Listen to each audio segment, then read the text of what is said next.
அஸ்ஸலாமு அலைக்கும் வரஹ்மத்துல்லாஹி வபரகாத்துஹு. அன்பார்ந்த அனைத்து உறவுகளுக்கும் இனிய இரவு வணக்கம்.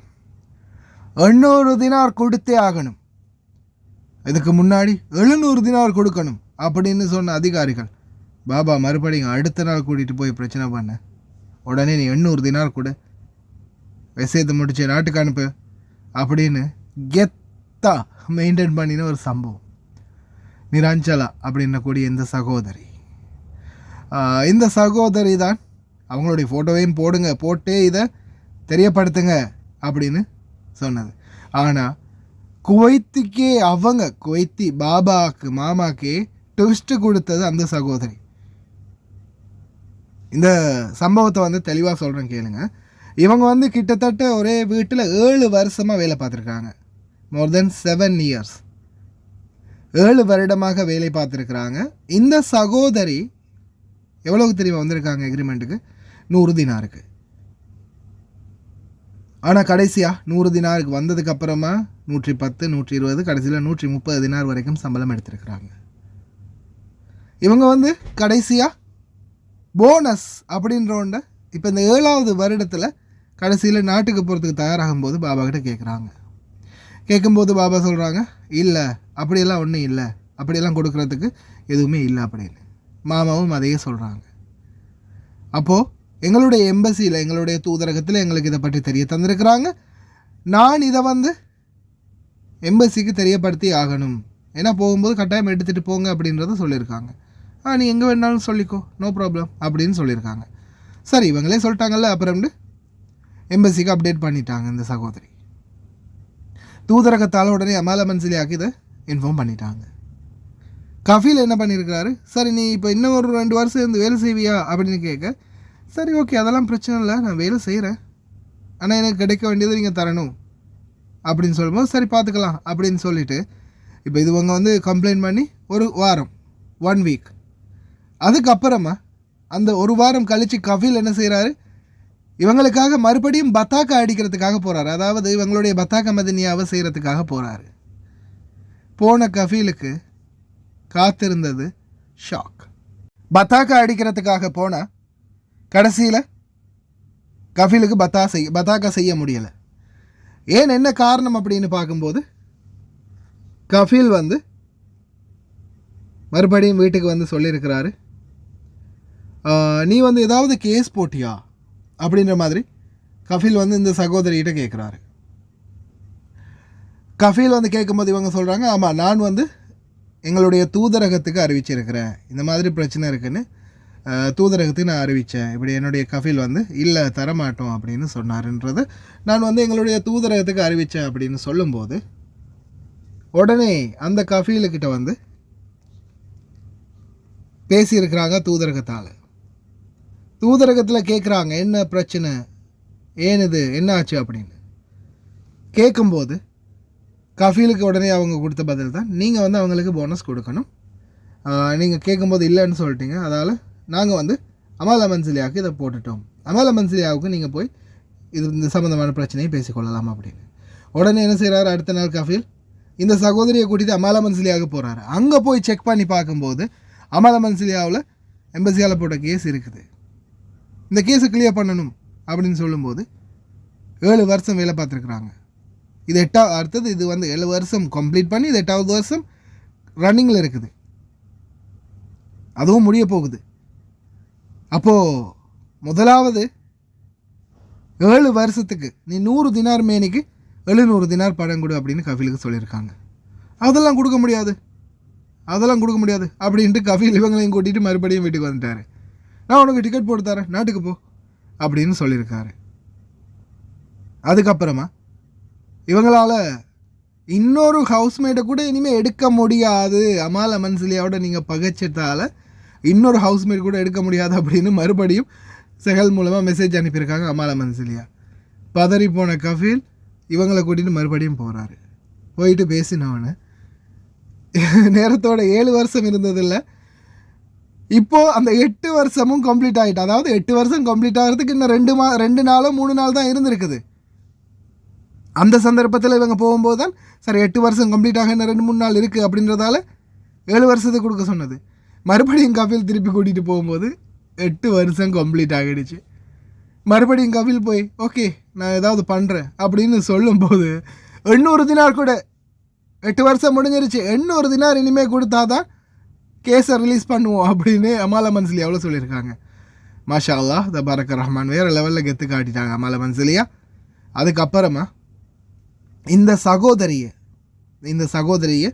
வீட்டுக்கு கூட்டிகிட்டு வராங்க. வந்து அதுக்கப்புறமா பேசுகிறாங்க.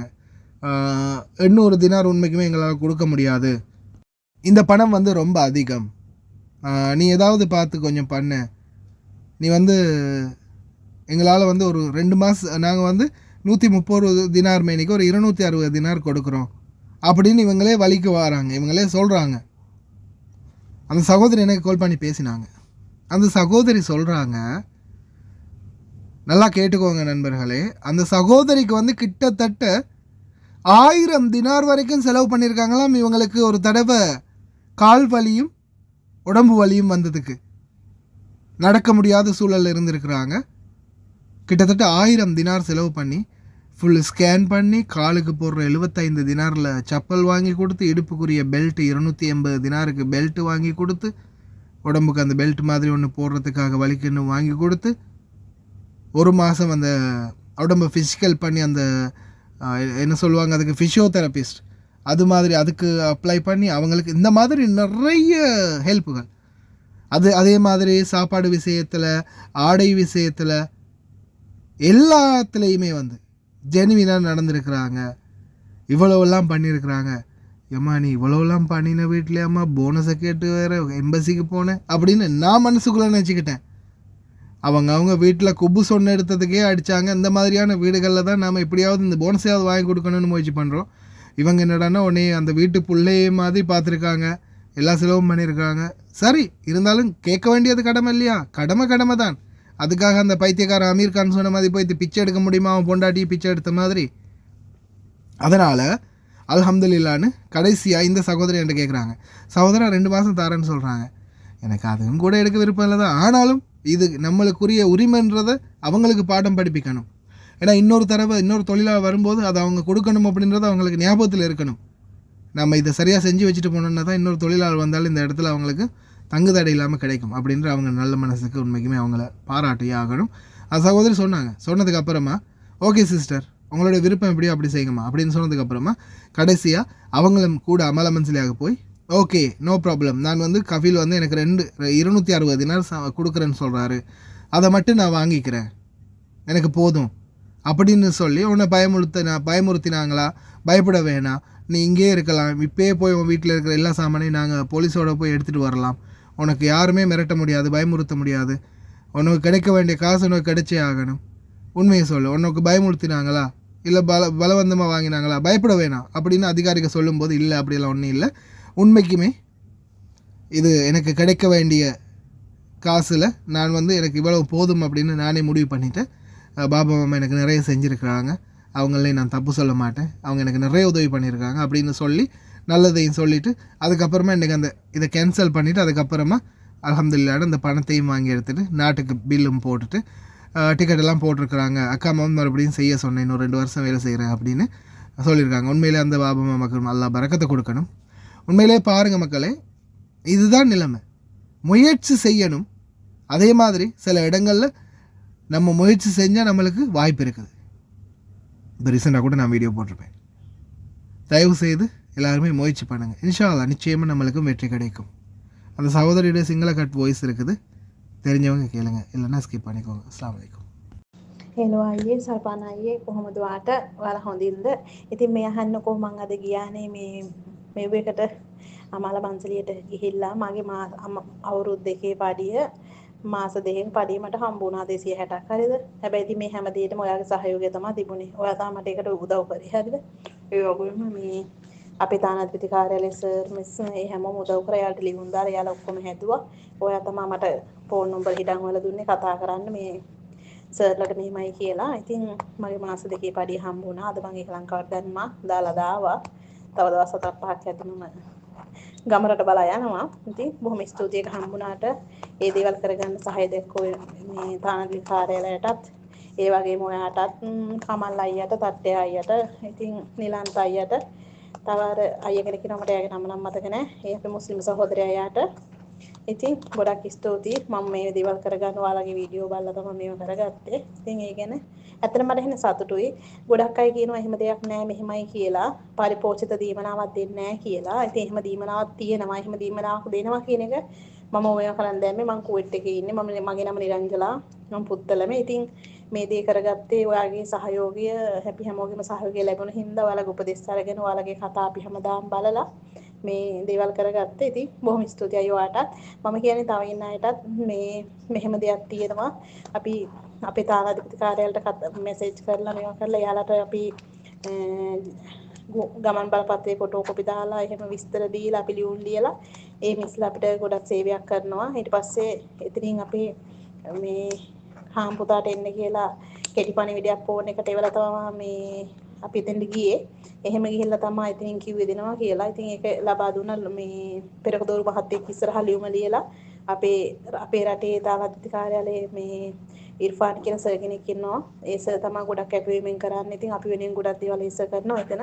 ඇත්තටම සතුටුයි ඒ සර් ගැන. මොකද එයා මුස්ලිම් සර් කෙනෙක්. සිංහල දෙමළ ඉංග්‍රීසි ඔක්කොම කතා කරලා හැමෝටම සහනයක් කරන් දෙන හැමෝම ගැන හොඳට බලන සර් කෙනෙක්. ඇත්තටම කියන්න සතුටුයි අපේ තානාධිපතිවරයා ඉස්සර වගේ නෙමෙයි දැන් මේ අලුතෙන් තානාධිපතිතුමා පත් වුණාන් පස්සේ ගොඩක් සේවයක් මිනිස්සුන්ට කරනවා. ඉතින් ඒ ගැන ඇත්තටම මට සතුටුයි. මම ඒකයි මේ වොයිස් එකේ දැම්මේ. ඉතින් සද්ද ඇහෙනවා. ඉතින් මම හෑම් ෆ්‍රී කරලා කතා කරන්නේ.